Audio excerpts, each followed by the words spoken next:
Oke guys, MSGP by Federal Oil dan juga by KYT Suomi, by Rider Sport, by Riding Style, dan tahun depan by MS Glow Foreman. Wow, amin. Amin.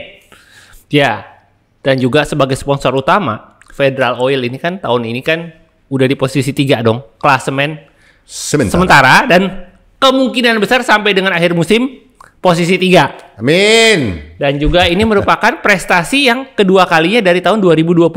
Dengan Bastian ini Exactly. sekarang dengan Marquez. Dan tahun depan kita punya Firman Aldeguer. Fermin.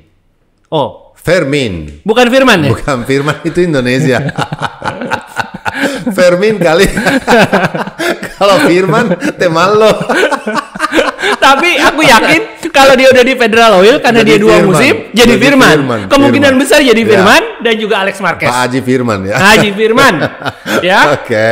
Dan juga Oke. untuk merayakan Ya aja deh, guys. Federal Oil Terus spesialis dingin. Firman lagi. Ya kan? Terus? Mereka berfirman kepada saya untuk menyampaikan mereka tuh launching produk baru Oke. yaitu Federal Oil Matic 30 Synthetic Technology. Nah, ini yang paling baru guys. Ya, buat kalian penyuka Matic dan karena Jakarta sudah terlalu macet, lebih baik kita pakai Matic. Betul Bener nggak? sekali. Betul. Daripada betul, pakai betul. Superbike ini nggak bisa Iya, dipakai harian. Betul. Kayak Ducati Panigale. Tahun berapa nih Matteo? 2000. Ini adalah sesuatu yang khusus dan beautiful ya, yang diberikan kepada kita khusus untuk studio kita. Nggak boleh bawa pulang ya, enggak ya. Itu replika Jeep Panigale 22. Ini maksudnya yang dipakai Musim Pecco 2022. Bagnaia untuk latihan. Iya. Ya. Ini yang versi 23. Iya. Ya, gila ini kan guys masih baru banget. Ada tanda tangannya dari Pecco sendiri. Ini motor ini aja udah cukup banget untuk balapan karena pasti fun sekali. Dia udah pakai winglet, dia udah pakai replika dari di fairing kayak benar-benar di motornya Pecco di MotoGP. Tapi ini benar-benar motor yang Pecco pakai untuk latihan dan ada di studio kita dua-duanya. Kebetulan ada di sini karena kemarin yang juara satu di wet condition pertama kali adalah Pecco Bagnaia. Tapi Oke. kita lanjut. Jadi Federal Oil itu berfirman sebelum pembalap menjadi Firmin, mereka ada program menarik berhadiah X-Max dan Honda PCX. Bagus banget. Bagus banget buat harian. Caranya? Kalau kalian beli oli Federal Oil ini, buka, lalu di sini ada kode QR, ya. Kalian scan, lalu keluar kode unik, angka unik, masukin ke situ. Nah, jadi makin banyak, makin besar peluang untuk mendapatkan X-Max dan Honda PCX, gitu. Fantastic. Dan juga lanjut Luar membahas biasa.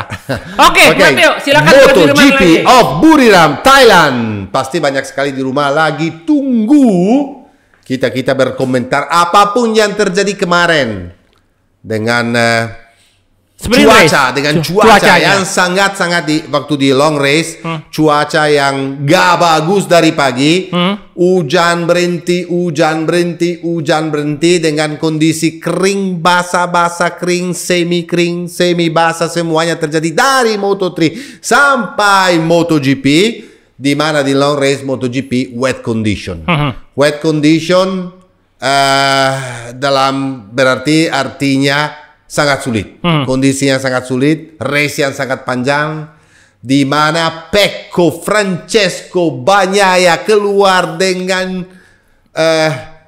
dapat posisi yang paling tinggi di podium, dan itu sesuatu banget karena tahu nggak, Pecco tidak pernah satupun race menang dalam kondisi dia hujan. bisa menang di kondisi basah dari tahun 2005. Dia nggak pernah ke posisi 2, pernah ke posisi 3, tapi dia nggak pernah jadi juara. Dan di tempat di mana kondisi sangat kritik, di situ di mana dia itu nggak bisa bikin kesalahan apapun, karena dia kalau bikin kesalahan sekarang selesai gara-gara Jorge Martin leading championship, dia itu tunjukin kepada seluruh dunia bahwa Mr. Pecco itu punya biji besar sekali kemarin. Selain dia juga yang sebetulnya yang bagus banget Jorge Martin. Kenapa? Karena dia juga ambil risiko banyak sekali. Di sprint dia ambil risiko, dia mau di depan. Awal-awal race waktu startnya juga ambil risiko. Pecco juga ambil risiko fight lawan seorang namanya Marc Marquez. Dan di situ kelihatan banget bahwa dua-dua orang tersebut mau jadi juara dunia. Nanti kita spesifik bicara satu-satunya semuanya, termasuk prestasi dari seorang Marc Marquez. Tapi yang bikin ngeri kemarin waktu di sprint race kondisi kering, 8 Ducati di depan semua. Pernah mereka equal Honda. Honda pernah tahun 97 atau 97 kalau sekarang mereka tuh selesai satu race, aku lupa race mana, pokoknya ada 8 Honda di depan. Ini bukan rekor tapi menyamakan. Jadi guys jangan komplain kalau Ducati dibilangin piala Ducati seperti biasa. Dulu juga piala Honda pernah juga. Dan sekarang seperti biasa, saya mau minta Mr. Pandu yang kebetulan kemarin bantuin saya dan datang ke rumah saya, dan pertama kali juga sama kayak Pecco Bagnaia, orang bisa lihat bagian belakang dari Mr. Pandu. Pandu tolong masukin boom hasil dari sprint race. Saya seperti biasa mau baca. Nomor 1 dengan race yang super fantastik dari awal startnya bagus banget, kabur jauh dan gak ada siapapun yang bisa samain dia punya pace atau bisa coba tangkap Enea Bastianini. Karena Enea Bastianini kalau di kualifikasi start di depan dia sangat sulit. Oke lah kalau di kondisi basah ceritanya berbeda, tapi pokoknya Enea kemarin nomor 1. Nomor 2 Jorge Martin. Nomor 3 Francesco Bagnaia. Nomor 4 Marc Marquez. Nomor 5 Alex Marquez. Jadi The Marquez Brother Gresini Team nomor 45 angkat topi. Nomor 6 Franco Morbidelli, Marco Bezzecchi, Fabio Di Giannantonio. Nomor 9 Brad Binder dan nomor 10 Fabio Quartararo. Jadi ini adalah hasil dari sprint race di mana seorang Pedro Acosta jatuh lagi, tapi di main race. Wah beda ceritanya. Bijinya keluar. Otaknya sih sebenarnya. Otaknya keluar. Kalau biji dia biji besar sih. Tolong Pandu masukin boom main race yang paling menarik, yang paling bikin kita deg-degan semua karena bagus banget race-nya ya. Banyak sekali yang terjadi, banyak sekali yang kita harus bahas hari ini. Nomor 1 Francesco Pecco Bagnaia. Nomor 2 Jorge Martin. Nomor 3 Pedro Acosta. Fabio Di Giannantonio keempat, juga chapeau. Jack Miller kelima. Brad Binder ke-6. Maverick Viñales ke-7. Johan Zarco ke-8. Alex Espargaro ke-9. Dan Alex Marquez ke-10.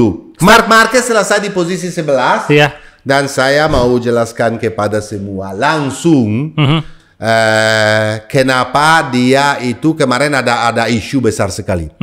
Isu besar kenapa dia waktu masuk rada kasar dan dia tabrak seorang Joan Mir yang gak jatuh, tetapi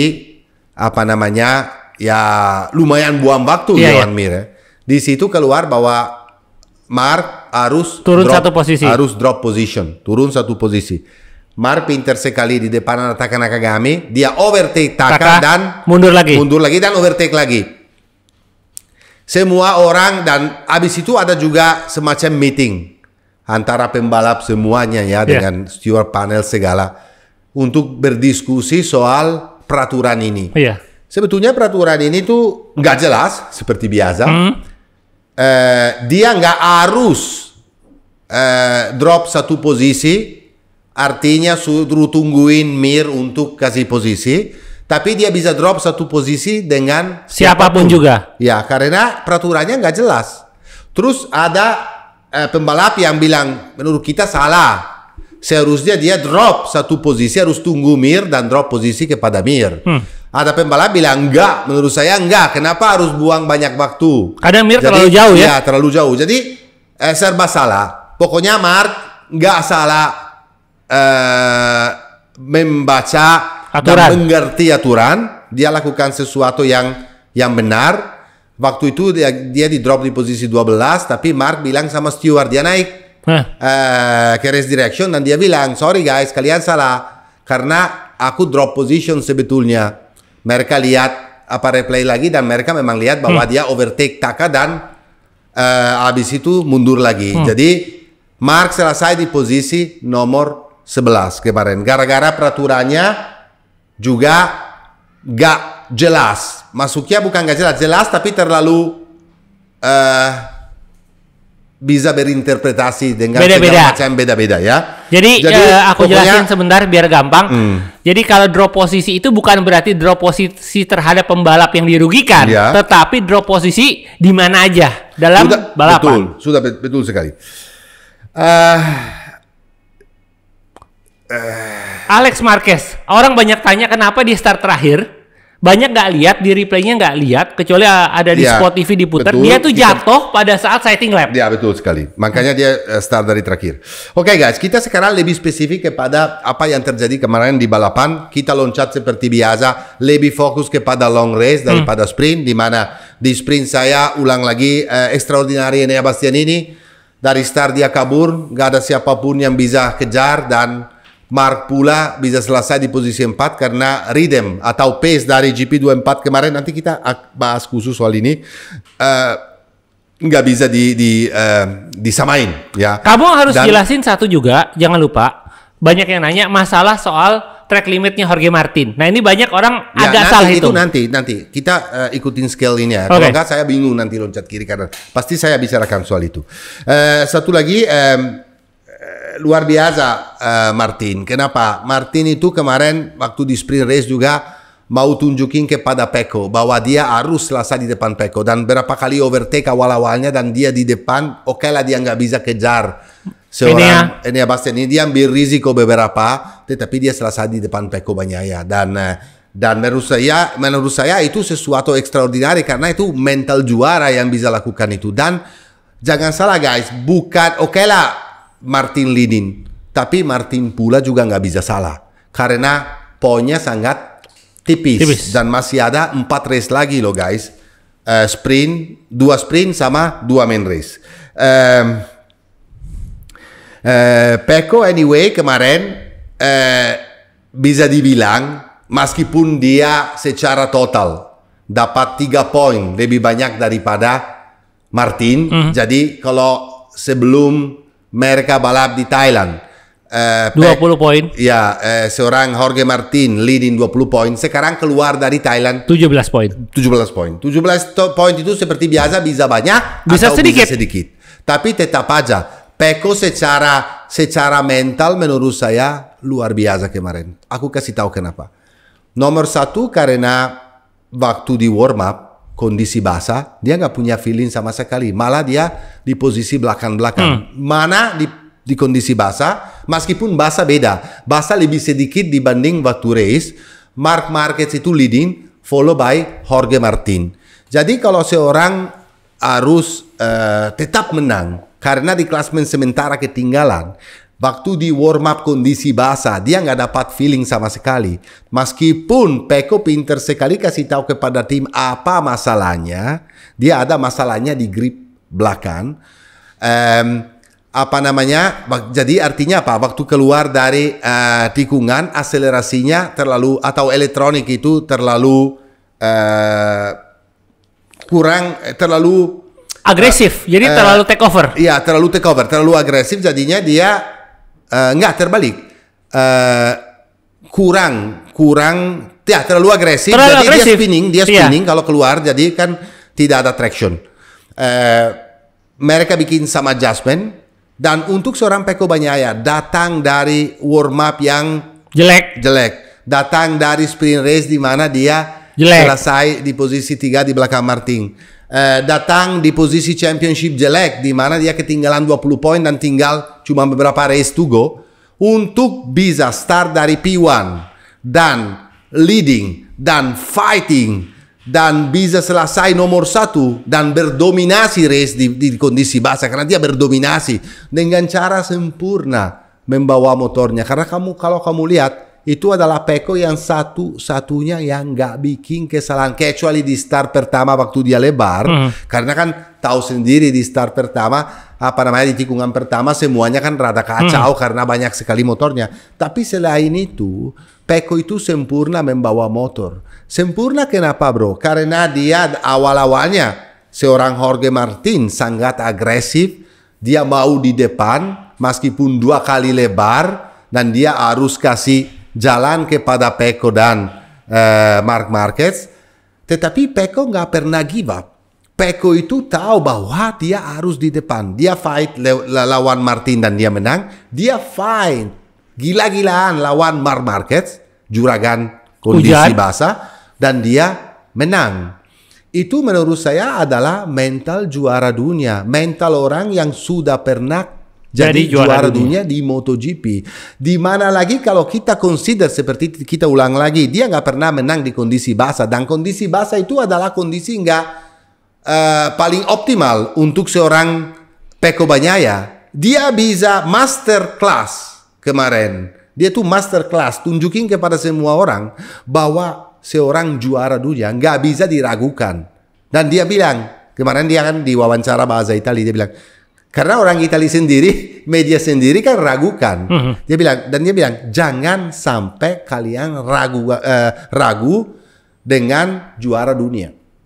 Dan itu bukan sombong, itu benar. Itu extraordinary yang dia lakukan kemarin. Dan satu lagi, meskipun dia juara itu, dan meskipun cuman dia dapat potong 3 poin, tetapi itu faktor penting sekali untuk mental.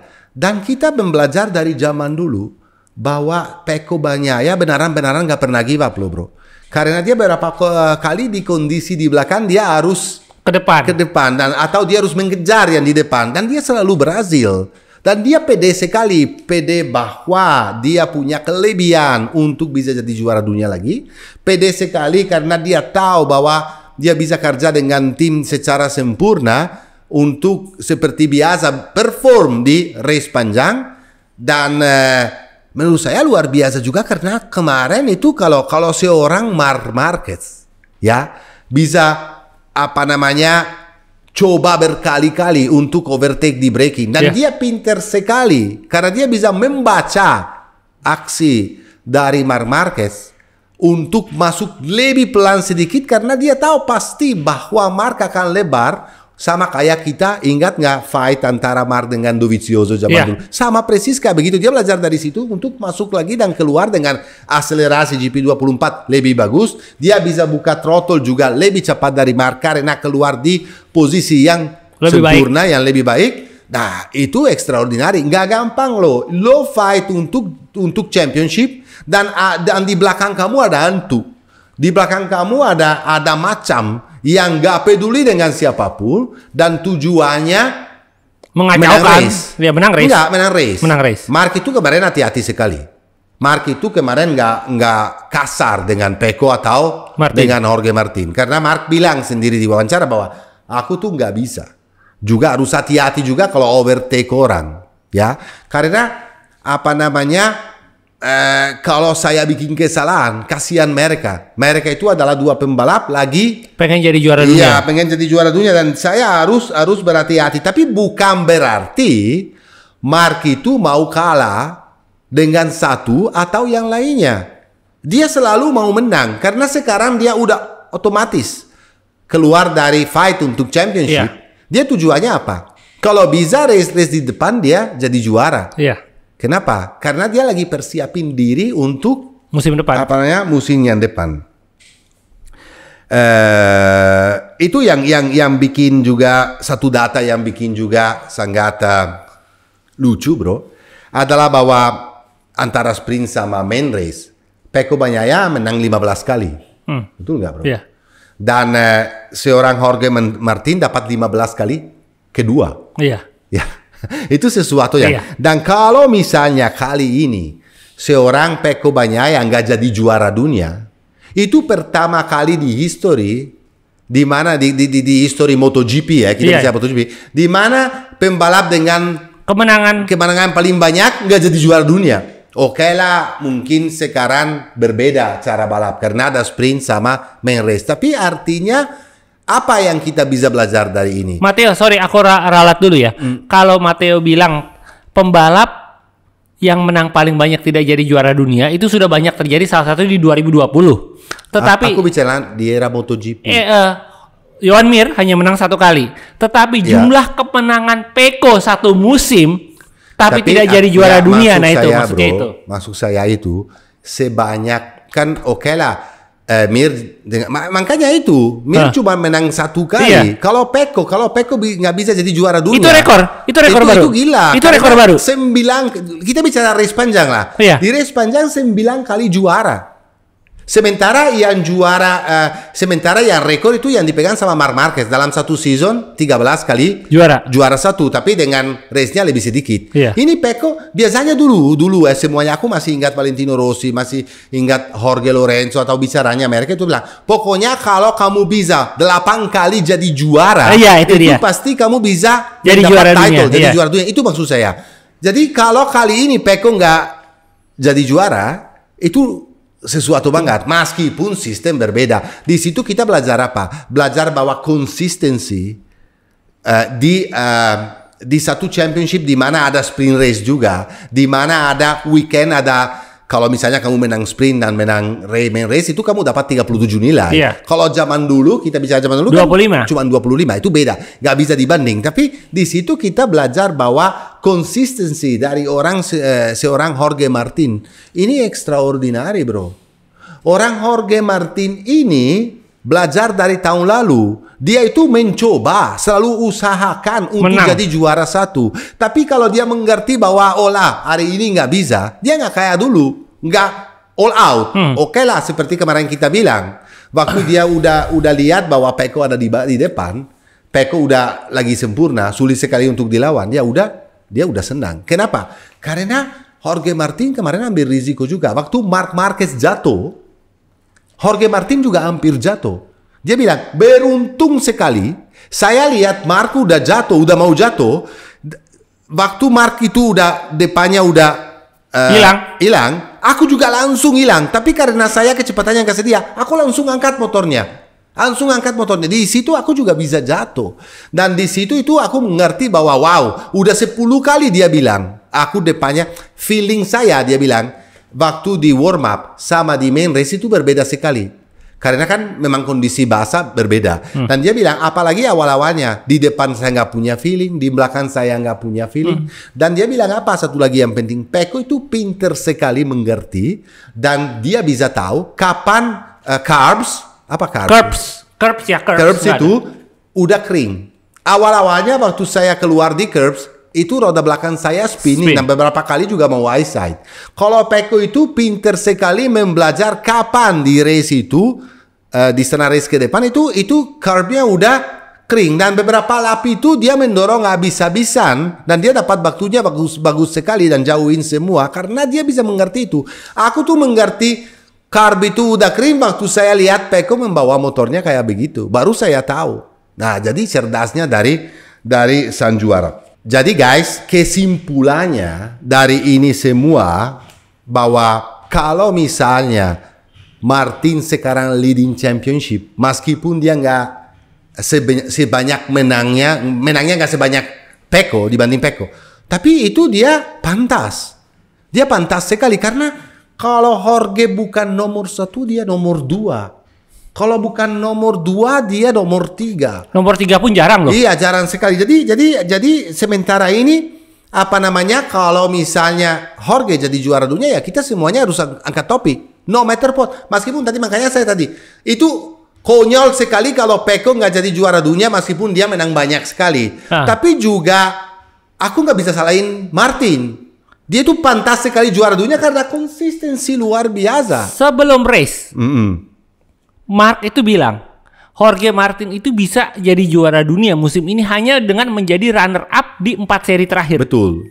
Dia dapat 40 poin dari main race, 18 poin dari sprint race. Betul. Itu sudah cukup loh dia untuk jadi juara dunia. Betul. Aku kasih data lagi nanti yang bagus banget. Aku kasih tahu. Satunya lagi yang statement dari Mark sendiri juga kemarin itu bagus banget ya, karena dia Mark sendiri menurut saya juga dia juga bilang sendiri bahwa aku terasa aku punya pace bagus banget. Aku itu comfortable sekali di kondisi basah kemarin. Aku tahu bahwa saya bisa menang. Tapi aku kenapa kalahnya di mana? Kalahnya di sabaran. Aku nggak sabar. Aku seharusnya lebih sabar.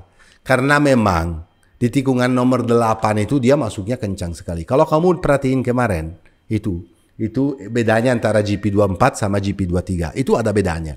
Bedanya apa? Tahun ini GP24 itu punya all shot device belakang, turunnya jauh lebih bagus dibanding GP23. Lebih smooth. Jadinya apa? Traksi sama akselerasi jauh lebih efisien. Artinya spinningnya hampir nggak ada sama sekali. Jadi keluar dari tikungan selalu lebih kencang. Dan selain itu, dia punya braking. Braking juga luar biasa. Jauh lebih bagus dari GP23 di mana mereka bisa brake sampai dalam tikungan tersebut tanpa lebar. Nah, itu kelebihannya. Dan kemarin juga di kondisi basah itu kelihatan banget. Tapi Mark itu punya sesuatu yang lebih. Apalagi di bagian di sektor nomor 3-4 itu, di mana itu sangat technical. Kenapa di situ? Di situ kan dia selalu dekatin sampai dekat banget sama Pecco. Tapi dia bilang sesuatu. Kemarin saya nggak pernah terasa kemarin sebanyak kemarin. Waktu saya pas di belakang Pecco, itu pressure ban depan saya naiknya sampai tinggi sekali. Dan saya udah nggak punya feeling lagi di depannya karena kan kondisi basah, udah mau hilang kemana-mana. Makanya kamu perhatian nggak kemarin kadang-kadang Mark mundur, mundur dan cari basah. Mendinginkan ban depan. Terus dia maju lagi, terus dia mundur lagi. Dia bilang, aku elastik itu bukan karena Pecco tiba-tiba lebih kencang, tidak, karena memang aku harus cari angin dan harus cari air supaya ban depan saya pressure turun. Ya, temperaturnya turun dan saya bisa coba overtake juga. Tapi kemarin untuk overtake Pecco itu sulit sekali dia bilang, karena memang Pecco itu kemarin lagi on fire. Tapi aku yakin, dan Pecco yang bilang apa? Bagus banget dia bilang, aku itu harus fight Mark back terus. Harus fight karena saya nggak ada pilihan lain. Dan karena saya tahu kalau Mark lewatin saya, aku udah nggak bisa kejar lagi. Aku tahu dia punya pace-nya luar biasa. Tapi aku bilang, aku harus selalu attack dia lagi. Harus selalu ke depan lagi. Karena berharap saya, dia bilang itu bahwa Mark itu bukan jatuh. Malah Mark itu saya perlunya. Iya, untuk di tengah-tengah. Iya dong. Aku perlu Mark itu nggak jatuh supaya aku bisa makan poin lebih banyak. Di race 9, secara total 7. Iya. Kalau secara total 7, sekarang bedanya 13. Iya. Ya kalau 13 race itu beda sekali cara. Karena angkanya itu, angka keramat itu di angka 16. Nah, betul sekali. Dan cara secara mental juga beda untuk Martin. Kalau misalnya weekend ini dia harus balap di Malaysia dengan beda poin, selisih poin cuma 13. Beda. Itu beda dari 17. Karena 17 itu Martin benar-benar hanya cukup jadi runner up udah aman. Ya, betul sekali. Satu lagi yang kemarin di mana saya lihat bahwa Mark itu selalu coba dan sudah balik kondisi kayak dulu. Waktu dia jatuh di tikungan 8 tikungan kanan, dia tuh pakai full harm sama kaki untuk tahan motor. Motor udah mau balik loh bro. Kalau dia nggak kena carb ya. Karena abis carb itu ada apa namanya? Carb ya, itu carb. Ya, itu motor nggak jatuh. Motor nggak jatuh. Itu luar biasa saya bilang itu. Satu lagi yang saya mau highlight sebelum kita aku mau berdiskusi tentang pembalap tersebut. Prestasi dari Pedro Acosta. Guys, baru kemarin saya bilang apa? Ya, do not do not underestimate World champion. seorang Pedro Acosta. Semuanya bilang, wah dia jatuh mulu. Benar, memang benar. Dia datang dari 5 kali jatuh berturut-turut. Dan malah di sprint race juga jatuh lagi. Tetapi di kondisi yang kemarin, yang sangat sulit, basah, di mana Pedro sebetulnya kita belajar dari history, dari sejarah dia di Moto3 dan di Moto2. Dia tuh waktu basah tuh gak pernah perform dengan baik banget. Iya. Malah Tony Arbolino selalu lebih bagus daripada dia. Kemarin dengan motor yang dengan elektronik banyak, dengan banyak yang berbeda, dengan secara di kondisi basah dia nggak pernah belajar banyak, tapi kemarin punya speed dan bisa overtake dan bisa fight lawan sama seorang Jack Miller. Raja Hujan. Ya, Raja Hujan. Nanti kita nanti kamu kasih tahu kenapa Pedro Acosta bisa lawanin dan bisa kalahin Jack. Dan di mana dia itu overtake dari luar. Dan menurut saya itu kemarin daripada seluruh overtake yang banyak sekali waktu di kondisi hujan di main race, itu fight yang paling enak ditonton, yang paling nikmati, yang paling bikin deg-degan itu antara Jack Miller sama Pedro Acosta. Dan di situ kelihatan banget bahwa the Old Lion dimakan sama yang baru datang. Di mana Pedro nggak takut apapun. Dari dalam coba overtake, dari luar dia tahan terus masuk lagi ke dalam. Itu sesuatu yang sangat indah kemarin ditonton, apalagi untuk orang atau spektator yang ada langsung di track. Saya mendengar orang teriak-teriak waktu Pedro sama Miller overtake ya. Itu sesuatu banget. Di situ tunjukin bahwa kalau dia bukan sang juara, kalau dia bukan the next champion, ya apalagi. Of course lah dia selalu coba. Of course lah dia selalu, dia kan is a learning process, is a learning here. Tapi yang dia lakukan kemarin, itu jawab sendiri kepada kritis semua. Kepada semua orang di rumah yang ragu soal Pedro Acosta, jawab aja dapatnya kemarin. Betul nggak bro? Yep. Oke, sekarang saya mau analisa sedikit. Yang mana kesalahan paling besar dari seorang Pecco Bagnaia sampai sekarang ini versus Jorge Martin. Menurut saya salah satu yang saya analisa sendiri, kesalahan paling besar dari Pecco itu adalah di Misano 2. Waktu dia di main race ada di posisi nomor 3. Jatuh sendiri. Dan dia jatuh sendiri lagi coba mengejar Bastianini sama Martin kalau saya nggak salah. Coba mengejar, dia makin dekat, tapi itu kelihatan bahwa dia di limit banget. Karena yang di depannya, yang terakhirnya waktu dia lumayan dekat, tapi sulit sekali untuk bisa mendorong motornya lebih daripada yang depan. Dan di situ seharusnya itu Cukup 16 poin. Mencukup 16 poin. Berarti sekarang bedanya cuma 1 poin. Iya. Satu lagi yang menurut saya adalah satu kesalahan besar dari Pecco itu waktu di Barcelona ini di sprint race. Ini juga kesalahan, ini lebih parah lagi menurut saya. Kenapa? Di sprint race itu leading. Di lap terakhir jauh sekali dan dia jatuh di lap terakhir. Dan dia membuang 12 poin. Kalau versus Martin, sebelumnya aku mau analisa sesuatu. Guys, kalau sekarang ini misalnya Pecco bisa menang semua race sampai terakhir, menang sprint di Sepang, menang race di Sepang, menang sprint di Valencia, menang race di Valencia, dan Jorge Martin selalu selesai di posisi nomor 2. Berarti ada Pecco Jorge. Jorge Martin jadi juara dunia dengan selisih 1 nilai. Betul nggak? Itu omongan Mark loh yang ngomong. Betul nggak? Iya betul. Tapi ini nggak ngomong dia. 1 nilai itu dia dapat di mana? Waktu dia salah masuk pit. Nah ini dia tetap ngotot masuk. Artinya apa? Jadi 1 poin jadi begitu berharga. Artinya apa? Artinya adalah bahwa meskipun dia salah, bikin kesalahan sama tim, meskipun masuk dan keluar lagi dengan kesalahan besar itu, dia tidak give up. Dia fight. kayak orang gila dari belakang untuk bisa mendapat poin. Dan dia dapat 1 poin itu.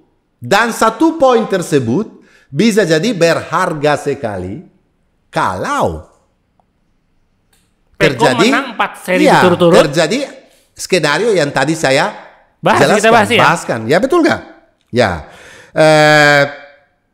Salah satu kesalahan paling besar dari Martin waktu di Sachsenring. Oh iya. 2 lap terakhir dia maksa di tikungan pertama dan dia jatuh. Oke lah, di situ kan nggak terlalu wow banget menurut saya kesalahannya. Karena musim. Nggak, itu karena dikejar sama Pecco dan Pecco mau dekat sekali sama Martin. Dikejar dari jauh sampai bisa jadi dekat. Dia tahu bahwa ada yang di belakang mau kejar, dia tuh mendorong. Lebih dari itu bisa dimengertikan. Tapi yang lebih bahaya menurut saya, yang lebih kosong, yang paling berat dari Jorge Martin itu waktu di Jerez. Waktu di Jerez awal-awalnya dia membuang. Waktu awal-awal lap pertama langsung jatuh dan membuang. Itu adalah sama di sprint waktu Indonesia di tikungan pertama waktu jatuh. Nah, itu adalah versi satu sama yang lain. Sekarang saya mau sedikit bahas tentang Marc Marquez, prestasi dari dia dan kenapa dia lakukan itu. Dan habis dari saya dengar biasa dia wawancara, aku mau analisa sedikit. Kalau kalian lihat itu sebetulnya Marc masih harus belajar sesuatu sebelum tahun depan. Kalau zaman dulu Marquez itu dari zaman dulu adalah pembalap yang jatuhnya paling banyak. Dari zaman dulu bro. Meskipun tahun ini lewatin seorang Pedro Acosta, tapi di klasemen sementara nomor 2 tetap ada Marc Marquez. Bedanya apa? Kalau zaman dulu untuk mengerti limit, dia jatuh di hari Jumatnya, atau di free practice bisa dibilang. Sekarang ini tahun ini tuh jatuhnya banyak sekali di main race atau di sprint race. Kalau dia mau jadi juara dunia lagi tahun depan, dia nggak bisa lagi lakukan eksperimen tersebut waktu di race. Karena di race itu pokoknya angus. Dan kalau zaman dulu dia itu nggak penting jatuhnya, sekarang ini penting karena dia jatuh waktu race. Kayak kemarin aja dia bilang aku nggak sabar. Tapi seorang Marc Marquez 8 kali juara dunia itu bisa bikin kesalahan kemarin itu karena kurang kesabaran, ya rada konyol. Ya meskipun saya ngerti dia lagi nggak fight untuk kejuaraan, tapi tetap aja dia fight untuk jadi juara satu. Dan kemarin itu kelihatan banget waktu dia itu Pecco itu di tikungan tersebut atau Martin di belakang tikungan tersebut masuknya kecepatannya dari helikopter kan kelihatan. Kalau Marc Marquez masuknya kan nggak ada besoknya. Saya lihat itu saya bilang wah kalau ini nggak jatuh ini gila kalau bisa dia, karena di beberapa tikungan sebelumnya juga begitu. Dia di tikungan di bagian sektor 3-4 dia kalau masuk gila main kencang banget.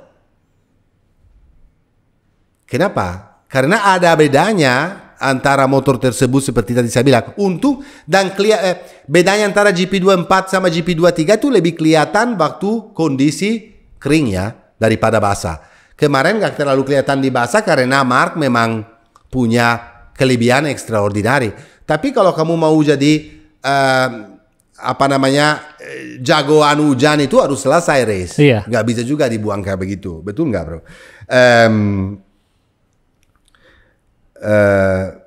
Marc selalu komplain kemarin bahwa meskipun dia adalah pembalap yang extraordinary menurut saya, meskipun dia adalah pembalap yang tahun ini lakukan sesuatu yang benar-benar luar biasa karena dia datang dari tim lain, dari musim-musim sebelumnya, dari cederanya yang sangat parah dan sulit sekali, luar biasa dia pilih tim satelit untuk menunjukin kepada orang bahwa dia masih punya untuk jadi juara dunia. Meskipun dia itu adalah pembalap paling bagus di GP23, tetapi tetap dia harus memfokuskan diri supaya tahun depan di main race itu enggak buang-buang poin. Buang-buang poin. Satu lagi yang saya bahas, aku nggak mau selalu bahas Nanti kan dimarahin di rumah. Matteo selalu bahas Pecco, Martin, Mark, ya kan. Karena Oke, Lorenzo Savadori, karena poin masih 0. Silakan bahas. Aku mau bahas sedikit satu orang kalau juga konsistensi, nggak dapat konsistensi, nggak mulai dapat pace yang sebelumnya yang dia pernah punya. Franco Morbidelli itu habis kontrak sama VR46 Racing Team, dia bisa dibuang juga. Kenapa? Bukan karena jelek. Morbido ini punya speed. Iya. Itu paling susah di MotoGP untuk dapat adalah speed. Iya. Artinya speed apa? Bisa punya speed sama kayak the best.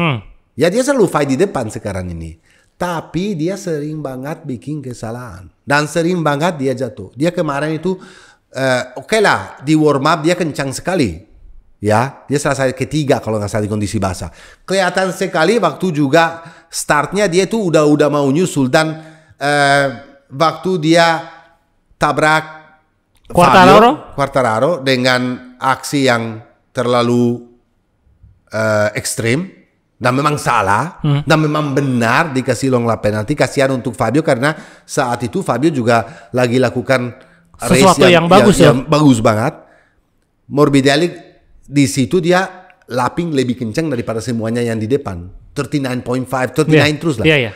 Dia tuh dapat long lap penalty. Long penalty itu dia kencang banget. Aku lihat dia bikin long lap penalty sampai dia raba motor habis-habisan, bilang gini, gila. Masuk di situ mendorong habis-habisan juga dengan waktu dia udah bilang, aku udah memfokus diri sendiri untuk mentangkap Jorge, Mark sama Pecco. Karena saya tahu bisa mentangkap mereka dan saya tahu aku punya speed lebih bagus daripada mereka. Tapi dia gabruk, jatuh. Yaitu konsistensi dari Franco Morbidelli ini adalah sesuatu yang penting sekali untuk tahun depan. Dan dia, aku kelihatan banget beberapa race ini dia sangat ambisius. Ya, ambisius. Kan bahasa Indonesia ambisius, kan? Ya. Dia punya ambisi besar sekali untuk tunjukin kepada orang, ya bolehlah ambisi, tapi kamu bukan Pedro Acosta. Kenapa? Sudah Pedro tua. itu adalah rookie. Iya. Lo yang ada di MotoGP udah lama banget. Lo tahun ini yang naik GP24. Dan lo adalah pembalap ketiga tertua di grid. Bastianini.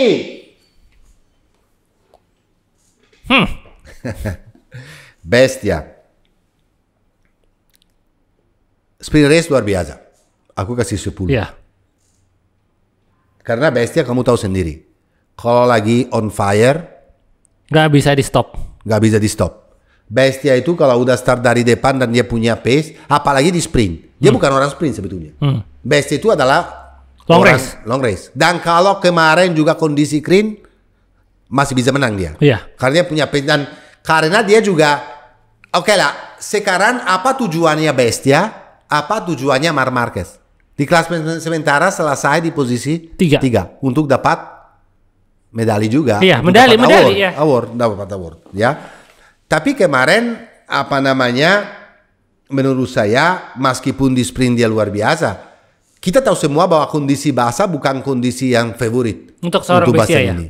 Tapi kemarin lagi kencang loh. Waktu dia sebelum dia jatuh. Dia juga lap record, dia juga mau naik di posisi dia, mau naik depan. Yang kesalahan pertama dari dia sama tim, dan dia bilang sendiri, dia akuin sendiri. Kalau nggak tahu kalau orang perhatiin di rumah, tapi waktu di start dia itu nggak pakai all shot device depan, dia malah entengin. Semuanya kan udah klik. Iya, dia nggak. Itu sistem untuk all shot device itu adalah sistem mekanik. Di mana kayak ada hooknya untuk naik, untuk turun. Iya, naik. Jadi ada seperti truk. Ya gitu. Dia bilang, aku disuruh sama tim mungkin lebih bagus kalau kamu di kondisi basah start dengan unlock normal bagian depan, bagian belakang turun, bagian depan tidak. Masuk akal sih sebetulnya kalau dimikir. Kenapa? Karena dia kasih transfer beratnya lebih kepada belakang supaya waktu di start dia tuh lebih kokoh lagi. Tapi dan dengan risiko karena start kalau dengan kondisi basah kecepatannya di ujung di break pertama dengan risiko itu kalau kamu nggak break cukup kencang depannya nggak unlock. Iya. Jadi masuk akal. Tapi Bestia bilang ternyata nggak begitu. Karena semua orang yang di depan saya, yang pakai whole shot device di depan, startnya jauh lebih bagus, breaknya jauh lebih bagus, masuknya jauh lebih kencang. Dia kacau sendiri. Ya, itu adalah sesuatu yang memang belajar di tempat. Karena secara logik masuk akal. Tapi secara praktek ternyata beda. Ya gitu. Dan selain itu adalah, ya dia jatuh. Dia jatuh dalam momentum dia lagi punya speed, itu dia lagi naik. Tapi tahu sendiri, kalau misalnya yang di depan di kondisi basah kencang sekali, kamu harus lebih kencang daripada yang depan untuk tangkap.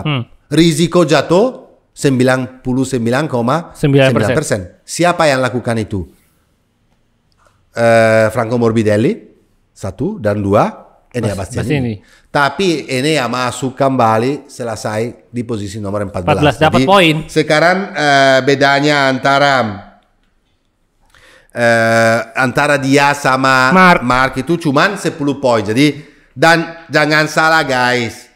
Jangan lupa satu lagi bahwa seorang Enea Bastianini di race yang akan datang musim lalu dia juara, 2 musim yang lalu dia runner up. Jadi runner up karena ya udah tim order. Tapi dia di situ kencang sekali. Oh iya. Hati-hati karena Bestia dan saya rasa sorry to say guys, GP24 memang favorit semua di Franco Morbidelli juga bisa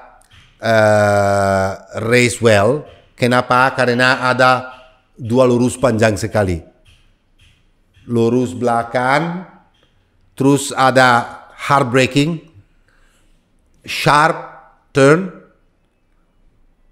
dan akselerasi lagi. Jadi akselerasi hard braking dua kali berturut-turut, di mana GP24 di situ pasti akan bikin gap. Dan juga yang pasti musim ini di sisa 2 seri tidak ada tim order. Betul. Karena pembalapnya Marquez tidak bisa diatur. Betul. Bastianini juga sudah pindah tim. Jadi nggak ada tim order. Beda sama 2022 ya. Karena juga sebetulnya Gigi Dell'Igna itu mau fair.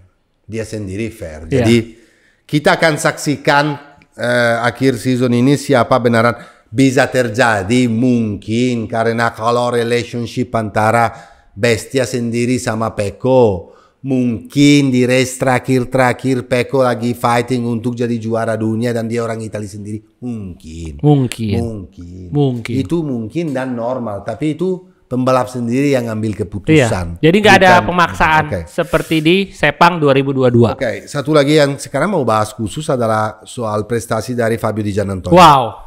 Bro, kita chapeau. Ya, karena di Phillip Island dengan kondisi kering, dia P4. Di Thailand dengan kondisi basah, dia P4. Oke lah kalau kondisi basah itu lebih enteng di bahunya karena G-force-nya nggak segede waktu kondisi di braking, G-force-nya nggak segede di waktu kondisi, tapi tetap aja. Dia itu terakhir itu udah tangkap Acosta sama Miller. Iya. Miller dapat loh. Dan di lap terakhir dia overtake seorang spesialis Miller. Spesialis dan di overtake dan selesai di posisi P4. Dia tinggalin VR46 Racing Team untuk beroperasi. Beroperasi akan datang Sabtu ini, Sabtu depan ini. Dan ada sesuatu yang signifikan sekali. Kalau kamu mikir, aku kemarin nonton wawancara khusus dari Andrea Migno. Andrea Migno punya kan dia jadi YouTuber juga sekarang, podcaster juga. Ingat El Podcast. Ya. Dan namanya Mig Bubble. Dia punya podcast. Kalian mungkin nggak bisa nonton karena pakai bahasa Italia, tapi dia ada wawancara khusus untuk Fabio Di Giannantonio yang saya dengerin 1 jam, itu luar biasa bagus. Karena Migno itu memang temannya Dija ya? Iya, Dija itu sebetulnya datang dari waktu di Moto3 dia jadi runner up juara dunia. Bareng dia waktu Gresini. itu kalah di tim Gresini dan dia waktu itu kalah lawan seorang Jorge Martin. Ya. Tapi zaman dulu itu limit dari Dija, kenapa nggak bisa jadi juara dunia meskipun dia menang beberapa race di tahun itu dan sangat ketat fight-nya sama Jorge Martin karena posturnya dan fisik itu yang tinggi banget ya, tinggi dan udah besar dan jadinya dan Jorge sementara kecil dan lebih cocok dengan Moto3. Selain itu dia pindah di Moto2 dan beberapa kali perform dan menang, dan di MotoGP hancur. Tahun pertama hancur. Tapi tahun pertama hancur juga ada alasannya. Alasannya mungkin nggak semua orang tahu di rumah. Tapi orang media-media dan orang yang bisa nonton wawancara ini tahu. Tahun pertama dia pindah sama tim Gresini sebenarnya. Itu kan ada 2 tim. Ada timnya Dija sama ada timnya Bastianini. Bastianini semuanya punya orang berpengalaman. Dari mekanik, chief dari mekanik, insinyur semuanya. Kalau Dija semuanya diambil orang baru yang dari kategori di bawah dan mereka nggak punya pengalaman sama sekali di MotoGP. Jadi dia bilang, oke lah saya rookie. Tapi saya punya kru juga rookie semua. Artinya apa? Kita harus belajar bersama caranya untuk mendapat the best out of the bike. Dan dari saya sendiri, aku sendiri rookie. Tapi aku nggak pernah juga dapat seorang bijaksana yang bisa... Orang yang berpengalaman. Iya, yang berpengalaman yang bisa juga atur atau bilang sama aku apa yang saya harus lakukan. Atau apa yang saya nggak harus lakukan. Jadi... bersama rookie semua grow together. Dan grow together sampai tahun berikutnya mereka itu udah bangun pengalaman bersama. Dan di awalnya nggak beruntung, banyak jatuh, di mana dia masih bisa dapat hasilnya tapi nggak dapat lagi. Seringnya sampai akhir season kan luar biasa sampai dia bisa menang race. Dan di situ dari satu orang yang udah di race terakhir itu juga di Doha sampai Doha terakhir dia juga nggak tahu. Dia udah nggak punya tempat. Mau balap karena dimana? Sama Honda udah ditolak. Awalnya sama Honda udah dibilangin loh. Di Doha itu dibilangin, kamu jangan khawatir, udah sama Honda. Dia udah dipilih. Dia bilang sampai manajer DJ sendiri nggak datang ke Doha karena dibilangin sama Honda, kamu ngapain datang? Nggak usah bicara sama kita. Kita udah shake hand, udah deal. DJ itu adalah pembalap Honda. Hari besoknya dia datang, di situ ada orang yang datangin dia bilang, sorry DJ, kamu tuh nggak jadi loh sama Honda, kita udah pilih pembalap yang lain. Padahal dia baru menang balapan di situ karena dia teman sama Marini, dia WhatsApp dan teleponan sama Marini bilang, tolong dong, Luca bantuin saya dong, bicara sama Pecco, sama si Uco, siapa tahu saya bisa masuk VR46 gantiin kamu di VR46. Sampai Uco disamperin sama manajernya Diego manajernya dari Dija, bicara makin serius sampai akhirnya race itu di Doha juara. Dija juara langsung tanda tangan kontrak. Tapi harus juara. Sampai terakhir dia kata, coba guys bayangin aja posisinya Dija kayak gimana. Sangat kacau. Lah, waktu di Mandalika tahun lalu aja mukanya udah kayak ada hujan petir kan? Tapi dia orangnya sangat humble. Kalau kamu bicara sama dia, orangnya sangat humble. Gak pernah sombong. Dia selalu bilang apa adanya. Sampai orang, itu gak gampang guys. Kalau kamu bukan orang VR46, atau grow dari kecil sama VR46. Orang luar loh dia itu. Orang luar, kamu mau masuk di sekitarnya grupnya Valentino Rossi tersebut, itu nggak gampang. Gak langsung diterima sama orang Valentino atau Valentino sendiri. Karena lo siapa?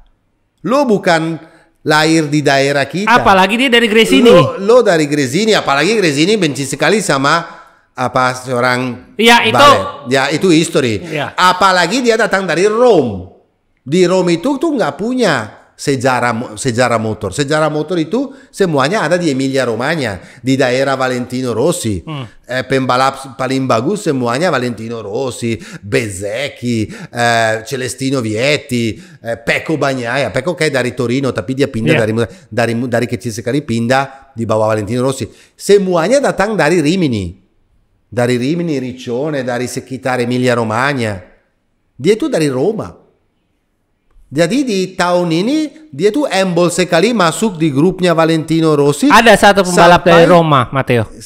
Max Biaggi. Ya oke, tapi bukan grupnya Valentino kan. Musuhnya itu. Musuhnya. Jadi gimana? Jadi sampai tahun ini dia selain harus tunjukin kepada Ucho bahwa dia punya speed dan dia selesai di depan Marco Bezzecchi dan dia adalah satu-satunya pembalap yang naik GP23, dia kalah cuman sama seorang namanya Marc Marquez yang 8 kali juara dunia. Di belakang Marc itu ada Fabio loh. Betul nggak? Betul. Jadi dengan humble dia, dengan cara dia tunjukin dan sampai ini kenapa poinnya adalah bahwa weekend ini Ucho itu nggak ada di Malaysia. Tungguin Dija. Tungguin operasinya Dija. Mau di samping Dija. Itu aneh banget loh. Kenapa? Karena Dija tahun depan pembalap factory.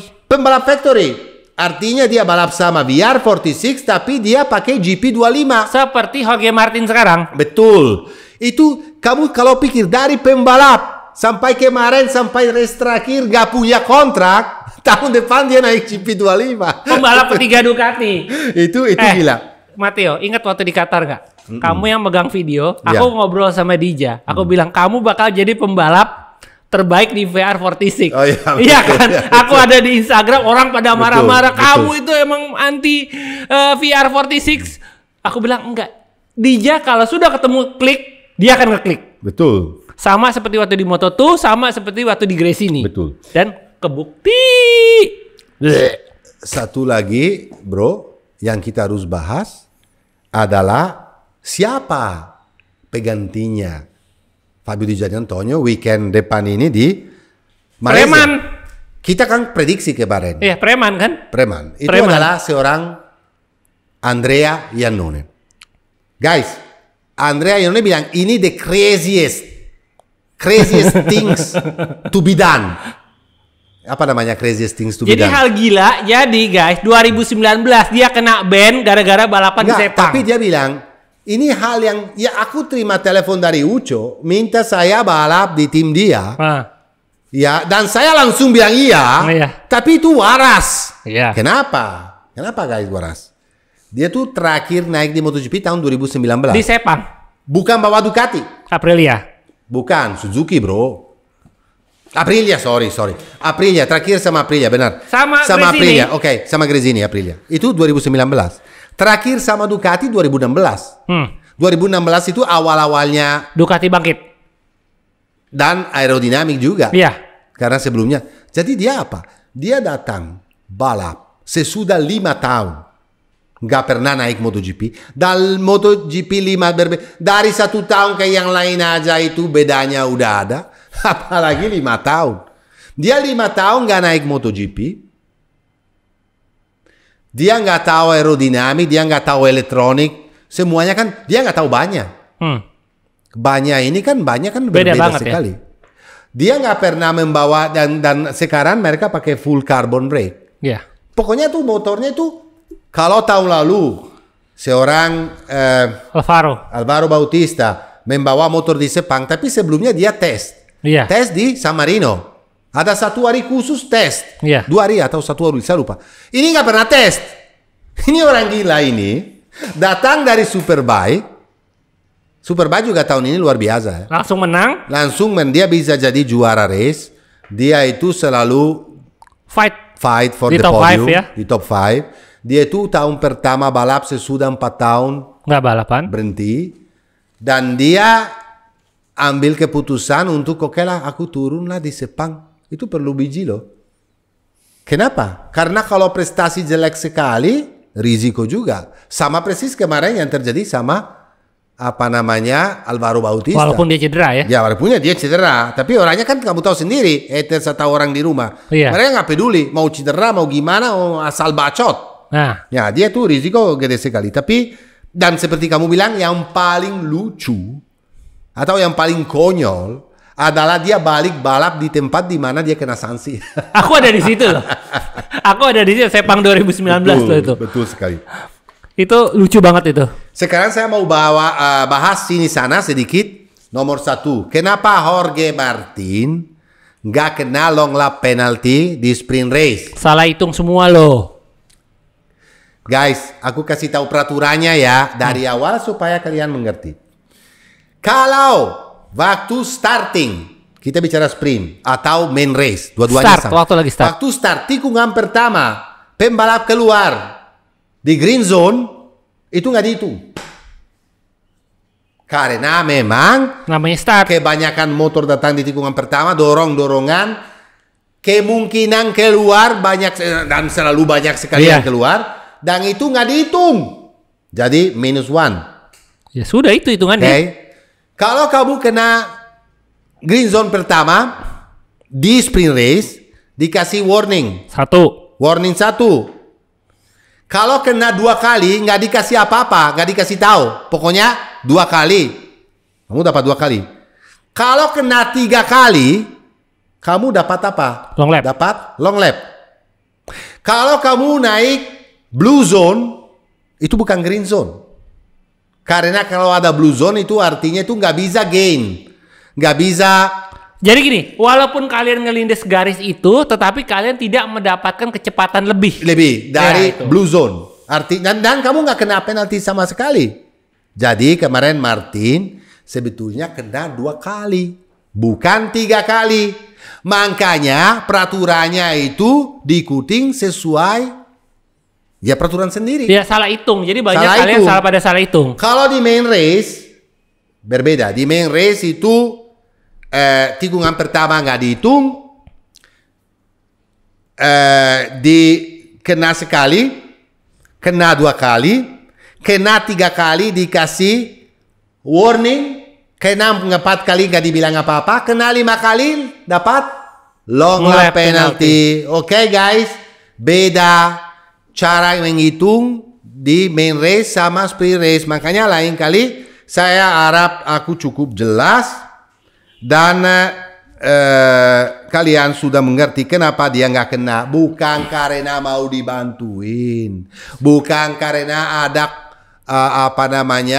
Konspirasi. Salah hitung aja. Makanya jangan lihat jeleknya di mana, jeleknya itu nggak ada. Jangan selalu punya di sini di otak itu negative thinking. Oke? Kamu bisa bilang bahwa Honda sama Yamaha lebih baik nggak kemarin? Enggak. Kalau kamu consider, aku setuju. Kalau kamu consider Karena bahwa ini hujan. Ya, enggak. Kalau kamu consider bahwa Zarco waktu di kualifikasi langsung Q2 loh. Beda 1 lap sama pace. Iya, makanya jadi Karena Zarco itu 110%. Zarco itu kalau kamu lihat membawa motor, dia udah kasih semuanya. Tapi meskipun juga Quartararo mendingan, meskipun ya jangan salah ya, di kondisi green dia selesai P10 kalau saya nggak salah. Let me check. Di sprint race P10 Fabio Quartararo di sprint race saja bisa dapat hampir 14,5 sekon. Itu crazy. Di main race oke lah jatuh lah kondisi basah, tapi saya rasa bahwa Honda sama Yamaha jangan lihat aslinya dari kemarin sedikit lebih baik dari Yamaha, tapi cuman karena punya pembalap yang menurut saya extraordinary. Karena guys, jangan raguin talenta juara dunia kan, Pecco udah ingetin. Dan Fabio Quartararo udah pernah jadi juara dunia. Jadi kalau Fabio Quartararo fight-nya luar biasa di kualifikasi. Karena dia juara dunia lah. Karena dia udah begini, udah di limit banget dan juara dunia. Dan saya mau angkat juga masalahnya dari Aprilia sama KTM sendiri. Karena, kita bicara Aprilia itu banyak yang harus di-consider. Kita udah pernah bahas ini, tapi ini lebih dalam lagi saya bahasnya. Kenapa? Kemarin meskipun kadang-kadang Viñales di depan, di free practice atau di kualifikasi, tapi waktu di race seperti biasa, mereka di belakang. Guys, harus mengerti satu, pembalapnya pergi. Semuanya loh. Romano Albesiano, pergi. Technical Director, pergi. Terus, bentar dulu. Chief Mechanic Antonio Gimenez pergi, dia ikutin Alex Espargaro di Honda. Chief Mechanic dari dari Maverick Viñales juga pergi, namanya Manuel Caso, dia ikutin Maverick Viñales di KTM. Ya sudah, artinya apa? habis semua. Jadi kondisi sendiri di dalam manajemen Aprilia itu nggak sesuai prestasi motornya. Karena menurut saya Aprilia awal-awal tahun itu Aprilia performa luar banget, lebih bagus dari KTM jauh. Tapi makin ke sini makin jelek. Itu karena kondisi sama kayak biasanya gini bro. Kalau tim bola punya pemain luar biasa semua, tapi nggak prestasi, siapa yang diganti? Pelatih. Ya. Makanya saya nggak ngerti pelatih, salah satu pelatih, karena ada dua pelatih kan, ada pelatih yang public relation, yang team manager seperti Massimo Rivola, dan ada pelatih yang paling penting, yang di dalam, yang technical, ya di dalam pedok ya, insinyurnya itu adalah Romano Albesiano. Romano Albesiano udah di kontrak sama Honda, dan tahun depan dia pindah ke Honda. Menurut saya, aku nggak ngerti kenapa Romano Albesiano adalah masih di dalam tim, masih duduk di kursinya tim. Harusnya keluar bro. Karena itu paling penting. Michele Pirro lagi testing GP25 di mana-mana loh. Iya. Itu sebetulnya itu Aprilia belum. Karena belum bisa terbuka apapun yang terbaru.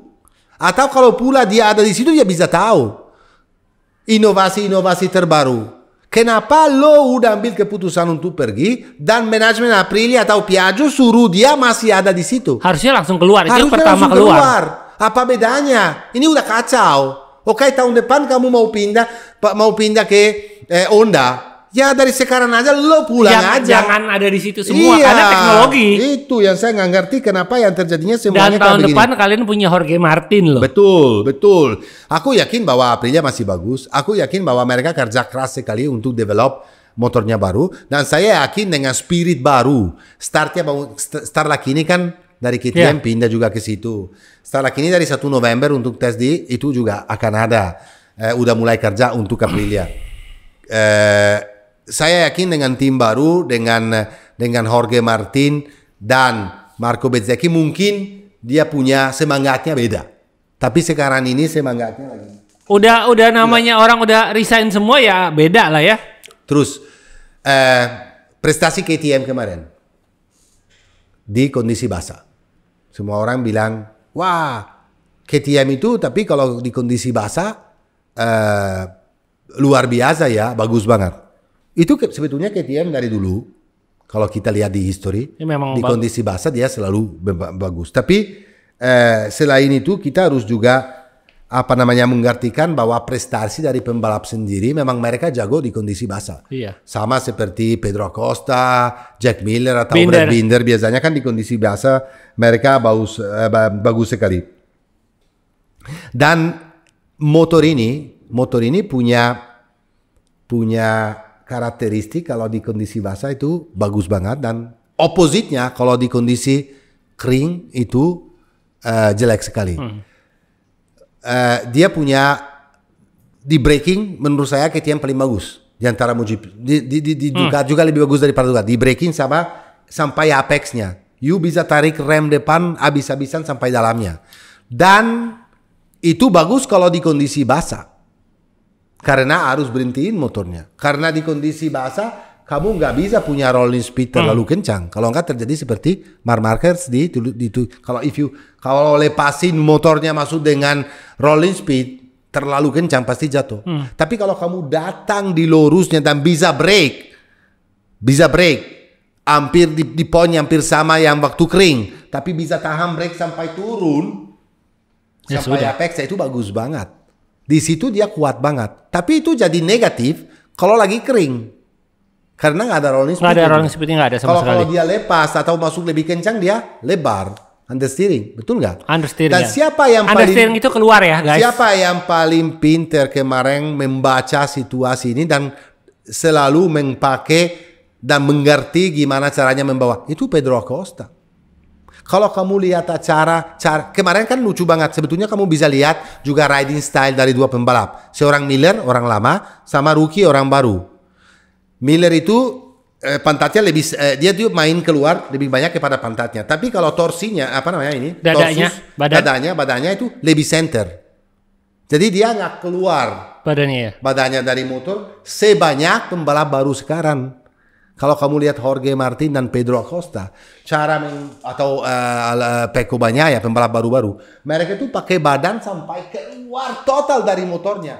Sampai kamu nggak lihat lagi di sebelah kiri. Kalau kamu masih di atas seperti zaman dulu masih bisa lihat kan.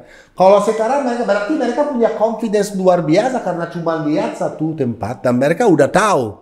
Cara kenapa itu penting? Kenapa badannya penting keluar semuanya? Supaya tikungnya lebih cepat dan lebih bagus. Dan Pedro kemarin waktu fight antara Pedro sama Miller, dua riding style yang berbeda itu kelihatan banget. Kalau kalian bisa atau kalau misalnya Mr. Pando bisa masukin video fight antara Jack Miller sama Pedro Acosta, kelihatan banget kemarin. Dan biar sekali lagi kalian bisa nikmati full the fight antara Pedro dan seorang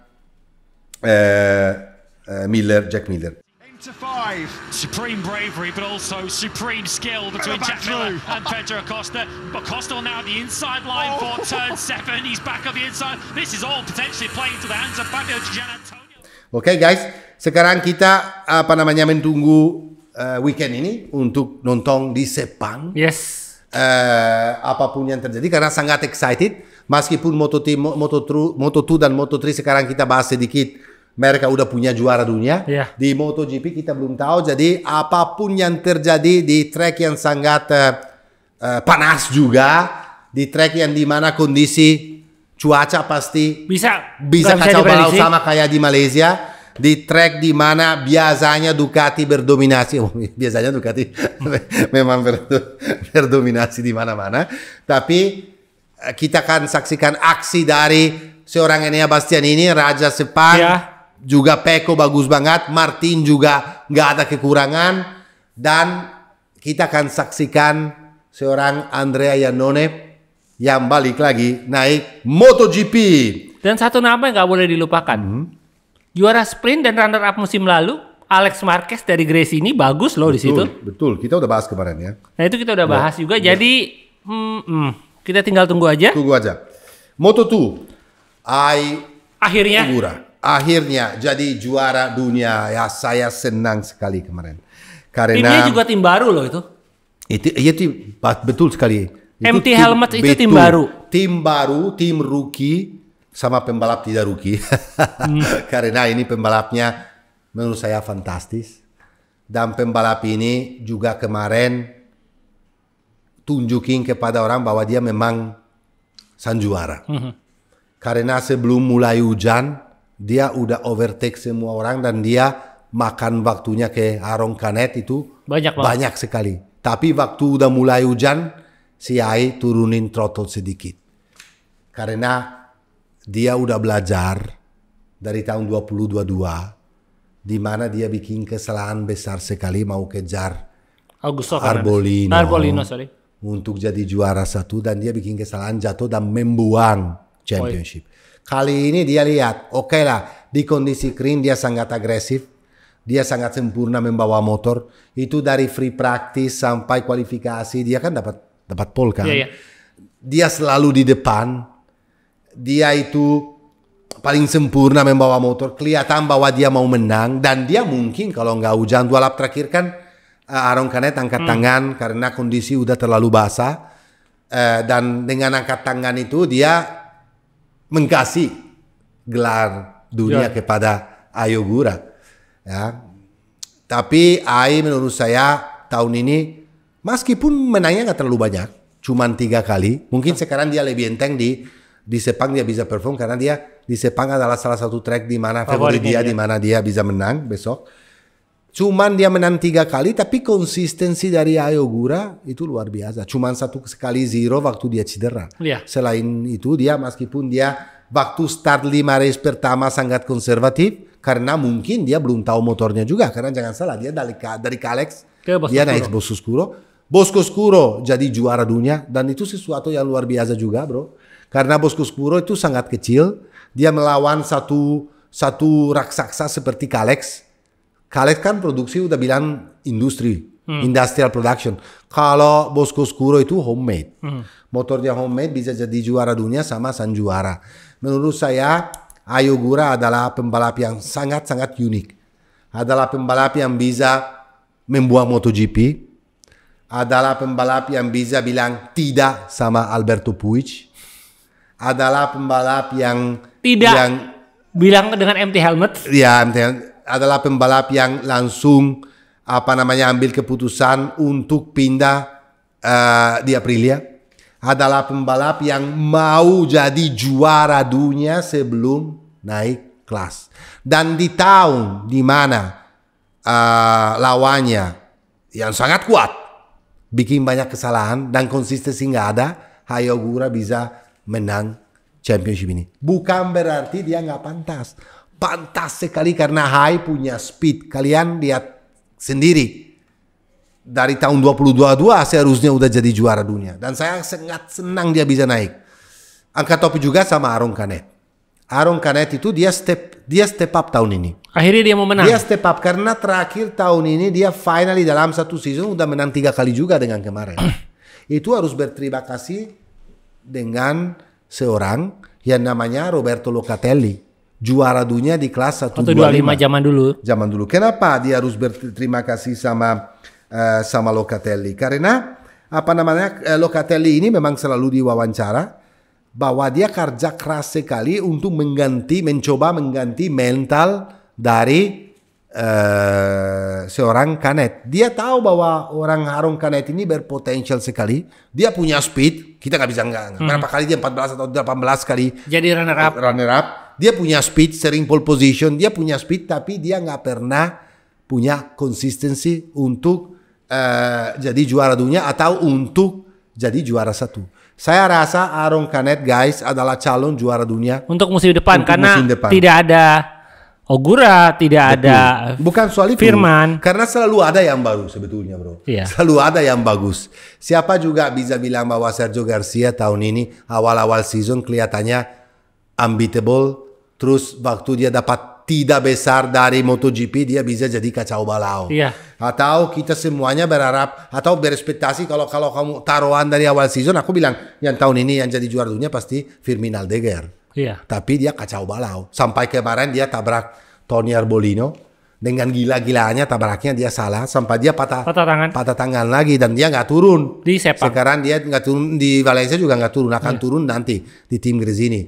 Tapi Firmin Aldeguer adalah pembalap yang luar biasa dan menurut saya dan nanti kita lihat kalau saya salah, dia akan perform di tim Gresini karena tim Gresini ini punya pengalaman dan mereka udah tunjukin beberapa kali bahwa mereka bisa perform. Rookie muda sekali, muda dan sangat cepat. Dan dia badannya besar. Betul. Jadinya saya yakin sekali. Yang paling menarik kemarin dari race moto itu adalah prestasi dari seorang namanya Songket Chantra. Songket Chantra itu datang dari nggak balap dari Filipina karena kan kamu ingat di Indonesia dia itu punya cedera di kaki kanan waktu mau entering corner kakinya lebar terus ditabrak sama Firmin Aldeguer. Yeah. Itu dia punya masalah di lutut di pergelangan kaki kanan. Dan dia sakit banget sampai di Filipina dia nggak bisa balap. Jadi kemarin dengan sakitnya kayak begitu, dia start dia nggak bisa langsung lewat Q2, harus lewat Q1 dulu. Di Q1 kualifikasi dan dari P14 dia selesai P4. Dan dia waktu itu marah sekali karena dia yakin masih bisa tangkap podium yang di depan atau naik podium. Yang paling menarik kemarin setiap kali dia overtake orang, ya. Itu kayak dalam stadion bola. Seluruh orang Thailand itu wah, suaranya gede banget. Setiap kali dia overtake, wah. Kata-kata teman saya yang ada di sana, orang-orang di sana, mereka bilang gila sampai kita merinding semua. Karena sampai di pit, sampai di belakang orang MotoGP semua. Itu kayak di stadion, suaranya gede banget. Gak pernah kan biasanya. Dan itu sesuatu yang sangat menarik. Congratulations sama seorang Songket Chantra yang tahun depan juga naik di MotoGP dengan Alciar Honda Alciar Racing Team. Oke guys, sekali lagi kita terakhir bicara tentang Moto3 karena David Alonso menang lagi dengan race yang extraordinary, dengan rekor lagi dengan race ala David Alonso. Dia selalu sampai 3-4 lap terakhir selalu posisi 4, 5, 6 main-main di situ terus terakhir dia langsung ke depan dan bisa menang dengan kondisi yang sangat sulit sekali karena di starting grid itu hujan. Itu sebetulnya tuh race-nya tuh seharusnya kan 22 lap.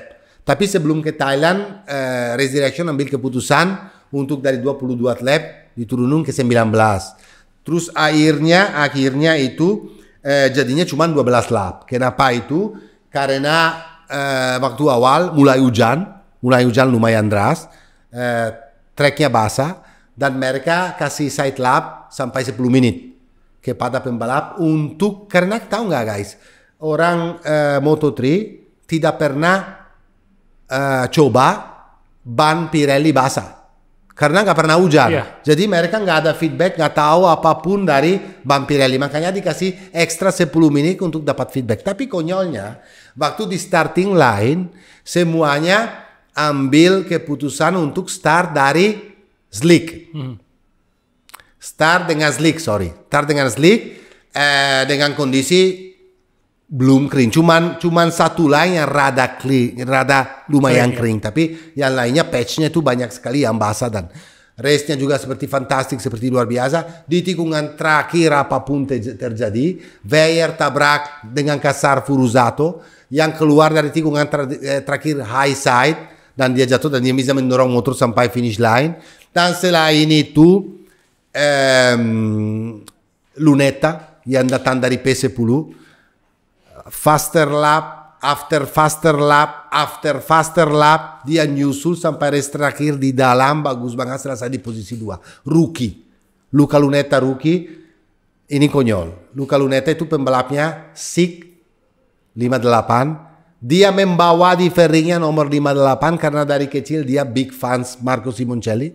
Dia balap untuk Paolo Simoncelli, bapaknya Marco, dan dia bisa selesai as a rookie di posisi 2 di bulan di mana minggu di mana Marco Simoncelli meninggal. Jadi kemarin sangat, untuk orang Italia, sesuatu yang sangat terharu lihatnya, karena waktu diwawancara Paolo Simoncelli juga matanya sampai udah berair-air, dia harus pakai kacamata supaya nggak kelihatan.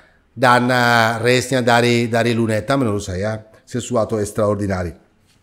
Jadi guys, meskipun Moto3 udah punya juara dunia, tapi jangan lupa bahwa Olgado, Weyer sama Ortola masih mengeribut juara ketiga, gelar nomor 2 dan 3. Kalau Weyer 11 nilai dari Olgado dan Ortola 30 nilai dari Olgado, masih ada 50 poin dan masih ada rekor yang mungkin kalau dia bisa menang lagi di 2 seri ini. Ya betul. David Alonso itu sekarang udah rekor. Bukan, akan makin sulit dipecahin. Ya. Tapi kalau dibanding Valentino Rossi, waktu 11 kali juara, tapi dia cuman 11 out of 15. Iya, 15 ya. Dulu cuma 15 kali balap. Jadi menurut saya gak bisa dibanding, tetapi sesuatu extraordinary. Karena kalau memang benar, kalau dia sekarang menang juga hari di Malaysia sama menang di Valencia, bisa sampai 14 kali juara. Itu adalah sesuatu banget, dan seperti kamu bilang, apalagi di Moto3 sulit sekali dikalahin.